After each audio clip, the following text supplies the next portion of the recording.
Yes sir, ಇದ್ರ ಬಗ್ಗೆ ಇವಾಗ ನಾವು ಮುಂದುವರಿಸೋಣ. ಈಗ ನಮ್ಮ ಜೊತೆ ಸಾಮಾಜಿಕ ಕಾರ್ಯಕರ್ತರಾಗಿರುವಂತಹ ರವಿ ಅವರಿದ್ದಾರೆ. ಸರ್, ಕಾರ್ಯಕ್ರಮಕ್ಕೆ ಸ್ವಾಗತ. ಸ್ವಾಗತ. ಹೇಳಿ ಸರ್, ಈಗ ಕಳೆದ ಮಳೆಗಾಲದಲ್ಲಿ ನಡೆದಂತಹ ಈ ಒಂದು ದುರಂತಕ್ಕೆ ಅಶ್ವಿನಿ ಅವರು ತನ್ನ 2 ಕಾಲುಗಳನ್ನ ಕಳ್ಕೊಂಡ್ರು, ಮಕ್ಕಳನ್ನ ಕಳ್ಕೊಂಡ್ರು. ಸೊ ಅವ್ರಿಗೊಂದು ಪರಿಹಾರ ಅನ್ನುವಂಥದ್ದು ಸಿಕ್ಕಿದೆ, ಆದ್ರೆ ಶಾಶ್ವತ ಪರಿಹಾರ ಅನ್ನುವಂಥದ್ದು ಸಿಕ್ಕಿಲ್ಲ. ಅವರೀಗ ಈಗಾಗಲೇ ಮಾನವ ಹಕ್ಕು ಆಯೋಗದ ಅಧ್ಯಕ್ಷರಾದಂತಹ ಶಾಂಭಟ್ ಅವ್ರನ್ನ ಬೇರೆ ಮೀಟ್ ಆಗಿದ್ದಾರೆ. ಸೊ ಅಲ್ಲಿ ಏನ್ ನಡೀತು ಅನ್ನುವಂಥದ್ದು ನೋಡಿ, ಘಟನೆ ಇದು ಆಗುವಾಗ ಅವಾಗ ನಮ್ಗೆಲ್ಲ ಕಾನೂನು ಸ್ವಲ್ಪ ಜ್ಞಾನ ಇತ್ತು. ಆವಾಗ್ಲೇ ನಾವು ಅವೈಜ್ಞಾನಿಕ ಕಾಮಗಾರಿ ಅಂತ ಹೇಳಿ ನಾವು ಪೊಲೀಸ್ ಇಲಾಖೆ ಸ್ಟೇಷನ್ಗೆ ಹೋಗಿ PNS ಆಕ್ಟ್ 105, 106 ನೆಗ್ಲಿಜೆನ್ಸ್ ಅಲ್ಲಿ ಇದಾಗಿದ್ದು ಅಂತೇಳಿ ಒಂದು ದೂರನ್ನು ದಾಖಲಿಸುತ್ತೆ. ಆವಾಗ ಅವರು NCR ಮಾಡ್ಕೊಂಡು ಅಷ್ಟೇ ಬಿಟ್ಟಿದ್ರು. ಮತ್ತೆ ನಾವು ಹೊಸ ಕಮಿಷನರ್ ಬರ್ಲಿಲ್ಲ, ಹೊಸ ಕಮಿಷನರ್ ಭೇಟಿಯಾಗಿ ಅವ್ರಿಗೆ ತಿಳಿಸಿದಾಗ ಅವರು ಕ್ಲಾರಿಫಿಕೇಶನ್ ಕೇಳಿದ್ರು ಏನಾಯ್ತು ಅಂತ ಹೇಳಿ. ಆವಾಗ ನಾವು UDR ನಲ್ಲೇ ಇದು ಮಾಡ್ಕೊಂಡು ಅನ್ಯಾಚುರಲ್ ಡೆತ್ನಲ್ಲೇ ನಾವು ಇದು ಮಾಡ್ಕೊಂಡು ನಾವು ಅದನ್ನ ತನಿಖೆ ಮಾಡಿಸ್ತೀವಿ ಅಂತ ಹೇಳಿ ಮುಂದುವರಿಸಿದ್ರು. ಈ ವಿಚಾರದಲ್ಲಿ ಇದು ಅಲ್ಲಿ 105, 106 FIR ಆಗ್ತಿದ್ರೆ ಇದೆಲ್ಲ ಕತೆ ಬರ್ತಿರ್ಲ ಇತ್ತು. ಯಾಕಂದ್ರೆ ಅದು ತನಿಖೆಯಲ್ಲಿ ಕರೆಕ್ಟ್ ಆಗಿ ಇದಾಗ್ತಿತ್ತು, ಯಾರೋ ನೆಗ್ಲಿಜೆನ್ಸ್ ಇಲ್ಲಿ ಅಂತ ಹೇಳಿ. ಅವಾಗ ನೀವೇನು ವರದಿ ಪ್ರಸಾರ ಮಾಡಿದ್ರಿ ಲಾಸ್ಟ್ ಟೈಮ್. ಅದು ಅವೈಜ್ಞಾನಿಕನ, ಪ್ರಾಕೃತಿಕ ವಿಕೋಪನ, ಈ ಎರಡರ ಮಧ್ಯೆ ಇವಾಗ ಕುಳಿತುಕೊಂಡಿದೆ ಈ ಪ್ರಕರಣಗಳು. ಪ್ರಾಕೃತಿಕ ವಿಕೋಪ ಅಂತ ಜಿಲ್ಲಾಡಳಿತ ಹೇಳಿದ್ರೆ, ಸರ್ಕಾರಗಳು ಹೇಳಿದ್ರೆ, ನಾವ್ ಹೇಳ್ತಾ ಇರೋದು ಅದು ಅವೈಜ್ಞಾನಿಕ ಕಾಮಗಾರಿ ಅಂತೇಳಿ. ಕಾಮಗಾರಿ ಆದ್ರೆ ಅದು ತನಿಖೆ ಆಗ್ಬೇಕಲ್ವಾ? ಈ ಅಧಿಕಾರಿಗಳು ಏನ್ ಮಾಡ್ತಾರೆ, ಅಲ್ಲಿ ಜೂನಿಯರ್ ಇಂಜಿನಿಯರ್ ಏನ್ ಕೊಟ್ಟು ವರದಿಯಲ್ಲ ಅದನ್ನೇ ಸರ್ಕಾರ ಮಟ್ಟಕ್ಕೆ ಕಳಿಸ್ಕೊಡ್ತಾರೆ. ಈ ಮಾನವ ಹಕ್ಕು ಆಯೋಗ ಆ ಇನ್ಸಿಡೆಂಟ್ ಮಾಧ್ಯಮಗಳ ದೃಶ್ಯಾವಳಿಗಳನ್ನು ನೋಡ್ಕೊಂಡು ಪತ್ರಿಕೆಗಳ ಇದು ಸುಮೋಟವಾಗಿ ಕೇಸ್ ದಾಖಲಿಸಿಕೊಂಡಿತ್ತು. ಇದು ನಮ್ಮ ಗಮನಕ್ಕೆ ಬಂತು. ಆಮೇಲೆ ನಾವು ನೋಡಿ ಸರ್, ಈಗ ಅವೈಜ್ಞಾನಿಕ ಕಾಮಗಾರಿಯಿಂದ ಆದ ವಿಷಯಗಳು ಅವರು ಈಗ ಸರ್ಕಾರಕ್ಕೆ ರಿಪೋರ್ಟ್ ಕೊಟ್ಟಿದ್ದಾರೆ. ಮತ್ತೆ ತಮ್ಮ ಈ ಪ್ರಕರಣಕ್ಕೂ ಮಿಸ್ಗೈಡ್ ಮಾಡಿದ್ದಾರೆ ಅಂತೇಳಿ ನಾವು ಹೇಳಿದೀವಿ, ಮನವರಿಕೆ ಮಾಡಿದ್ರು.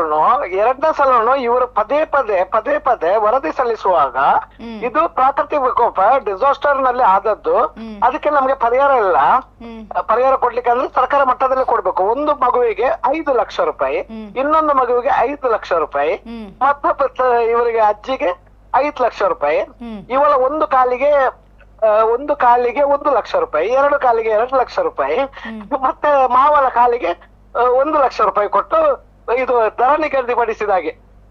ಇದೊಂದು ಮಾನವತೆ ಇರುವ ವಿಷಯಗಳನ್ನು ಇವರು ದರ ನಿಗದಿಪಡಿಸಿದ ಹಾಗೆ ಒಂದು ಕಡಿಯುವ ಮರಕ್ಕೆ ಫಾರೆಸ್ಟ್ ಇಲಾಖೆ ಅವರು ನಿಗದಿಪಡಿಸಿದ ರೀತಿಯಲ್ಲಿ ಬೆಲೆ ಕಟ್ಟಿದ್ದಾರೆ.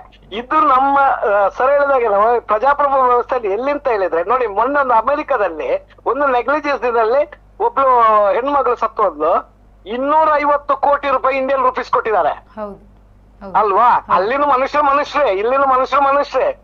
ಆಡಳಿತಾತ್ಮಕ ವ್ಯತ್ಯಾಸಗಳನ್ನು ನಾವು ಹೇಳ್ತಾ ಇದ್ದೀವಿ ಅಲ್ವಾ? ಇದೆಲ್ಲ ಜನಗಳು ಇವಾಗ ನೋಡಿ, ಇದರಲ್ಲಿ ಏನು ರಾಜಕೀಯ ವ್ಯವಸ್ಥೆನೂ ಬೇಕು, ಸಾಮಾಜಿಕ ವ್ಯವಸ್ಥೆನೂ ಬೇಕು. ಎಲ್ಲಾ ವ್ಯವಸ್ಥೆಗಳು ಫೇಲ್ಯೂರ್ ಆದಾಗ ಮಾನವ ಹಕ್ಕು ಎಂಟ್ರಿ ಕೊಡುತ್ತೆ. ಅದಕ್ಕೋಸ್ಕರ ಏನ್ ಮಾಡ್ತಾರೆ ಅಂತ ನಮ್ಗೆ ನೆಕ್ಸ್ಟ್ ಗೊತ್ತಿಲ್ಲ. ಅವರು ಪೊಲೀಸ್ ರಿಪೋರ್ಟ್ ಅನ್ನು ಮಾಡ್ಲಿಕ್ಕೆ ಕಾಯ್ತಾ ಇದ್ದಾರೆ. NITK ಅವರು ಬಂದು ಅದನ್ನು ಇದು ಮಾಡಿದ್ದಾರೆ. ಯಾರು ಒಳ್ಳೆ ಇವರು ಮುಖ್ಯ ಕಾರ್ಯನಿರ್ವಹಣಾಧಿಕಾರಿ ಜಿಲ್ಲಾ ಪಂಚಾಯತ್ ಅವರು ಸರ್ಕಾರದ ನಿರ್ದೇಶನದ ಮೇಲೆಗೆ NITK ಅವರಿಗೆ ಕೊಟ್ಟಿದ್ದಾರೆ. ಅದು ಇವಾಗ ಟೆಸ್ಟ್ ಆಗಿದೆ ಏನಂತೇಳಿ. ಅಲ್ಲಿನೂ ಬೇಕಲ್ವಾ, ಅವರಿಗೂ ಒಂದು ಸರ್ಕಾರದ ಗಮನಕ್ಕೆ ತರಬೇಕಾದ್ರೆ ಅದೇನಾದ್ರು ಯಾಂತ್ರಿಕ ಇದಾಗ್ಬೇಕಲ್ವ, ವೈಜ್ಞಾನಿಕವಾಗಿ ಏನೋ ಇದು ತನಿಖೆ ಆಗ್ಬೇಕಲ್ವ,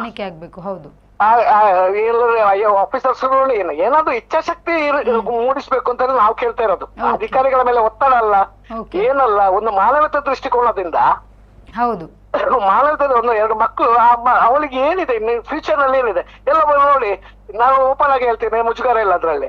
ಇವತ್ತು ಇರ್ತಾರೆ, ಆ ತಾಯಿ ಇರ್ತಾರೆ, ನಾಳೆ ಏನಾದ್ರು ಹೆಚ್ಚು ಕಮ್ಮಿ ಆದ್ರೆ ಅವಳಿಗೆ ಯಾರು 2 ಕಾಲಿಲ್ಲದವ್ರನ್ನ ಯಾರು ಸಾಕ್ತಾರೆ? ಈ ಕಾಲದಲ್ಲಿ ಯಾರು ಸಾಕ್ತಾರೆ? ಒಂದೇ ಬಸ್ ಸ್ಟ್ಯಾಂಡ್ ಅಲ್ಲಿ ಭಿಕ್ಷೆ ಬೇಡುವ ಪರಿಸ್ಥಿತಿ ಬರುತ್ತೆ. ಇದು ಯಾರು ತಪ್ಪಿಲ್ಲ, ಆ ಹೆಣ್ಮಗಳ ತಪ್ಪ ಅದು. ಆ ಅವೈಜ್ಞಾನಿಕ ಕಾಮಗಾರಿಯನ್ನು ಮಾಡ್ಕೊಂಡು ಅಲ್ಲಿ 2 ಮಕ್ಕಳು ಲಾಸ್ ಆಯ್ತು, ಇಡೀ ಪರಿವಾರ ಹೋಯ್ತು ಆಯ್ತಾ?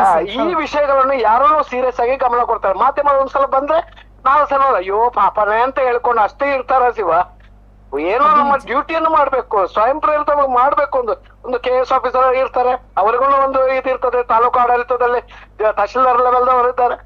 ಒಂದು ಮಹಿಳಾ ಮತ್ತು ಮಕ್ಕಳ ಕಲ್ಯಾಣ ಇಲಾಖೆ ಇದೆ, ಅವರನ್ನು ತಗೊಳ್ಬಹುದು ಇದನ್ನು. ಪ್ರಕರಣವನ್ನು ಅವ್ರ ಲಕ್ಷ ಸಂಬಳ ತಗೊಳ್ಳಲ್ವಾ ಸರ್ ಮೇಡಮ್? ಹೌದು ಹೌದು ಅಲ್ವಾ? ಹೌದು ಹೌದು. ಯಾರು ನಾವಂತೂ ಬೇಕಾ? ನಮ್ಮಂತವ್ರು ಬೇಕಾ ಇದಕ್ಕೆ ಇಂಟರ್ಫಿಯರ್ ಆಗೋದು? ಅದು ನಿಜ.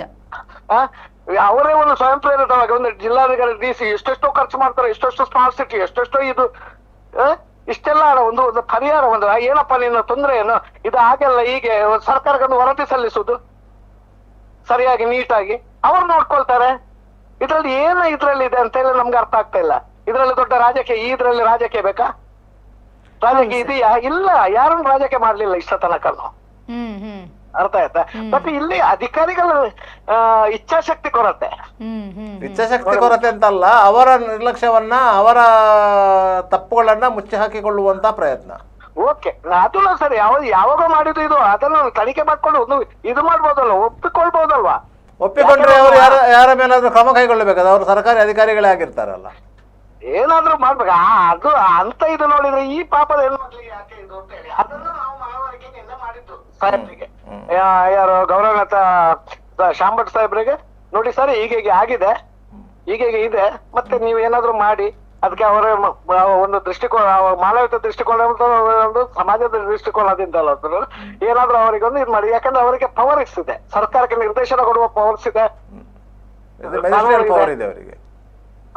ಅದಕ್ಕೋಸ್ಕರ ಏನಾದ್ರು ಮಾಡ್ಬೋದು ಅಂತೇಳಿ ನಾವೊಂದು ನಿರೀಕ್ಷೆ ಇಟ್ಕೊಂಡಿದ್ದೀವಿ. ಏನ್ ಭರವಸೆ ಕೊಟ್ರು? ನೋಡ್ತೀವಿ, ತನಿಖೆ ನಡೆಸ್ತೀವಿ ಅಂತ ಹೇಳಿದ್ರು. ಇದ್ರ ಬಗ್ಗೆ ನಾವು ಜಿಲ್ಲಾಡಳಿತದಿಂದ ಕ್ಲಾರಿಫಿಕೇಶನ್ ಕೇಳ್ತೀವಿ ಅಂತ ಹೇಳಿದ್ರು. ಮತ್ತೆ ಇಮಿಡಿಯೇಟ್ಲಿ ಅದೊಂದು NIT ಗೆ ವರದಿ ಬರ್ಲಿಕ್ಕೆ ಉಂಟು, ಅದ್ರನ್ನ ಕಾಯ್ತಿರ್ತೀವಿ ಅಂತ ಹೇಳಿದ್ರು. ನೋಡೋಣ ಏನಾಗತ್ತೆ ಅಂತ ಹೇಳಿ. ಬಟ್ ನಾವು ಏನೇ ಇರ್ಲಿ, ನೀವು ಆ ಸ್ಪಾಟಿಗೆ ಹೋದ್ರೆ ಗೊತ್ತಾಗತ್ತೆ.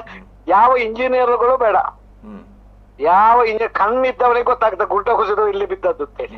ಅದ್ರ ಕೆಳಗಡೆನೆ ಐತೆ ಒಂದು 70 ಫೀಟಿನ ಒಂದು ಗುಡ್ಡವನ್ನ ಅಗೆಯಬೇಕಾದ್ರೆ ಎಷ್ಟು JCB ಇಂದ ಮಣ್ಣು ಹೋಗಿರ್ಬೋದು. ಅವ್ರು ಏನು ಹೇಳಿದ್ರು, ಖಾಲಿ ಗಾರೆಯಲ್ಲಿ ತೆಗೆದು ನಾವು ಇದು ನರೇಗಾದಲ್ಲಿ ಮಾಡಿಸಿದ್ದು ಅಂತಲ್ಲ ಅಂತ ರಿಪೋರ್ಟ್ ಅನ್ನು ಕೊಟ್ಟಿದ್ದಾರೆ. ನರೇಗಾದಲ್ಲಿ ನೀವು ಯಂತ್ರೋಪಕರಣ ಬಳಸುವಾಗಿಲ್ಲ. ಅದಕ್ಕೋಸ್ಕರ ಅಲ್ಲಿ ಕೊಟ್ಟಿದ್ದಾರೆ. ಮತ್ತು ಅಲ್ಲಿ ಕಾಮಗಾರಿ ಮಾಡ್ಲಿಕ್ಕೆ ಅವಶ್ಯಕತೆ ಇಲ್ಲ, ಯಾಕಂದ್ರೆ ಇದು ಡೆಡ್ ಎಂಡ್.